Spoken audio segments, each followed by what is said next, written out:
अस्सलाम वालेकुम नाजरीन। इस्लामाबाद में इमाम बारगाह पर होने वाला खुदकुश धमाका इस तल्ख हकीकत की याद है कि पाकिस्तान को एक बार फिर से दहशतगर्दी के उस दायरे में घसीटा जा रहा है जिससे निकलने में हज़ारों जानें कुर्बान हुई हैं।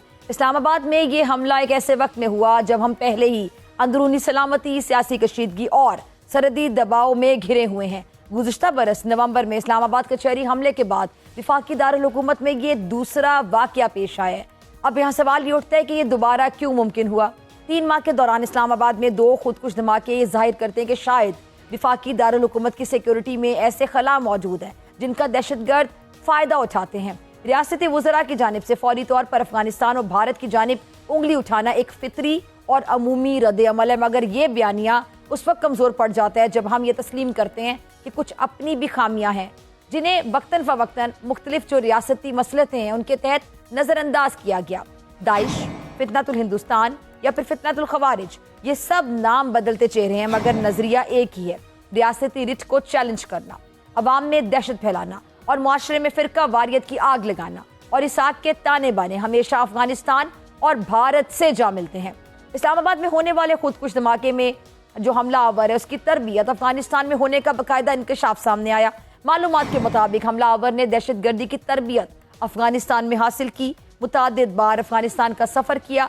वफाकी वज़ीर इत्तलात अता तारर कहते हैं कि मुल्क में जो दहशतगर्दी वापस आई इसके पीछे PTI है। जरा सुनिएगा। किसी ने ये कहा था कि ये पुरअमन लोग हैं, हमारे भाई हैं, इनसे हमें बातचीत करनी चाहिए और इनको सेटल्ड एरियाज में लाके बसाया गया था। उसी सोच ने, जो तालिबान खान की सोच थी, उसी सोच का आज खमियाजा भुगत रहे हैं ना। इनको तो हमने, जो कुरान का हुक्म था बेदखल करो, हाथ पैर काट दो, कत्ल कर दो, हमने तीनों चीजें की। हमने इनको बेदखल भी किया, हमने इनके हाथ पैर भी काटे, हमने इनको कत्ल भी किया और इनको निकाला इस इलाके से और खात्मा किया दहशतगर्दी का। अब ये जो दहशतगर्दी वापस आई है इसके पीछे PTI है। ठीक है जी। तो सुना आपने। साउथ एशिया टेररिज्म पोर्टल के एदाद शुमार के मुताबिक अफगानिस्तान में तालिबान के दोबारा इक़्तिदार में आने के बाद पाकिस्तान सबसे ज्यादा मुतासिर हुआ, जबकि दहशतगर्दी के वाक़यात में 300% इजाफा हुआ।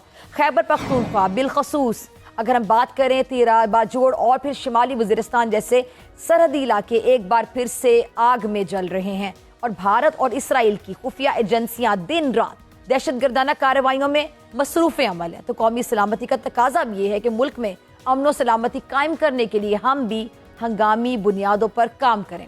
अगर दहशतगर्दी दोबारा इसी शिद्दत से सर उठाती रही तो फिर इसी शिद्दत से उसका सर कुचलने की भी बहुत ज़रूरत है। अब ऐसे में अगर फौजी ऑपरेशन वाहिद हल नहीं तो फिर मुतबादिल है क्या? वज़ीर आला KP सुहेल अफरीदी कहते हैं कि दहशतगर्दी के खिलाफ जंग में हुकूमत और फौज एक पेज पर हैं, मिलकर कोशिश जारी रखेंगे। ये बयान खुश आइंद और हौसला अफजा है। एक तरफ दहशतगर्दी मसला बनी हुई है, दूसरी जानिब अपोजिशन जमातें भी हुकूमत के लिए मसला बनने को तैयार हैं। तहरीक इंसाफ की जानिब से 8 फरवरी को मुल्क गिर पहिया जाम हड़ताल की कॉल दी गई। JUI फे ने भी PTI की 8 फरवरी की शटर डाउन हड़ताल की हिमायत की। तहरीक इंसाफ जो सड़कों की सियासत में अपना अलग मुकाम रखती थी, अब सड़कें खाली रखकर एहतजाज रिकॉर्ड करवाना चाहती है। सवाल ये कि तहरीक इंसाफ का हदफ क्या है?